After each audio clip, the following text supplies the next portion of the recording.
ओम शांति। आज 13 मई 2025 है। पवित्रता की बाबा हमें हर रोज़ महिमा बता रहे हैं और अक्सर करके बाबा हमें स्लोगन बताते हैं कि पवित्रता ही सुख शांति की जननी है। हम मान लेते हैं, हम दोहरा भी देते हैं, लेकिन इसकी महसूसता क्या है, उसके पीछे हमें क्या मेहनत करनी है, कैसे हमारी सुख और हमारी शांति जो पवित्रता से प्राप्त होती है वो अस्थाई ना होकर के हमेशा के लिए स्थायी हो जाए, उसके लिए सुनते हैं आज के बाबा के अव्यक्त इशारे। पवित्रता सुख शांति की जननी है। जहाँ पवित्रता है वहाँ दुख अशांति आ नहीं सकती। तो चेक करो, सदा सुख की शैया पर आराम से अर्थात शांत स्वरूप में विराजमान रहते हैं। अंदर क्यों, क्या और कैसे की उलझन होती है या इस उलझन से परे सुख स्वरूप स्थिति रहती है।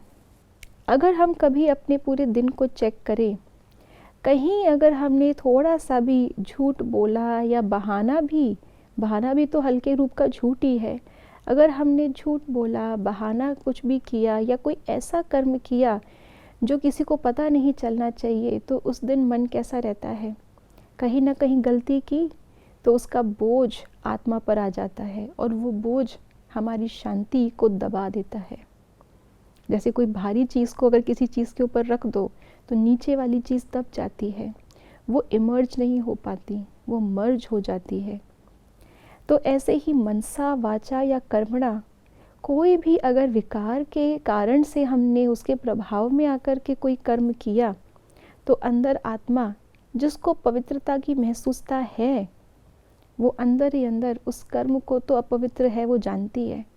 भले कोई और ना जाने, कोई और जान ले, दो बातें सुना दे, डांट ले, सज़ा दे दे, तो फिर भी एक बार को वो सब सुन करके हम मुक्त हो जाएंगे। लेकिन ज़्यादा दिक्कत तब आती है जब किसी को पता नहीं चलता। क्यों? क्योंकि अंदर ही अंदर हमें वो हमेशा याद रहता है।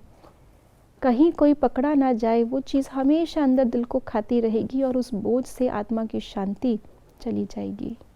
इसलिए बाबा कहते हैं हमेशा सुखी, जो बाबा कहते हैं सच तो बिठो नच, जो सच बोलता है वो हमेशा नाचता रहता है, हमेशा निश्चिंत रहता है।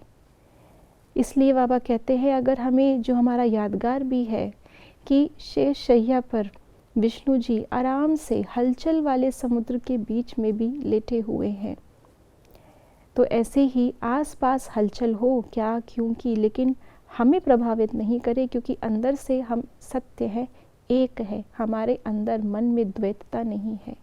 तो जहाँ पे एक ही चीज़ है वहाँ पे स्थिरता है, जहाँ स्थिरता है वहाँ शांति है और इस सब से संतोष आता है। जहाँ संतोष है वहाँ सुख है और इन सब का आधार है पवित्रता। ओम शांति।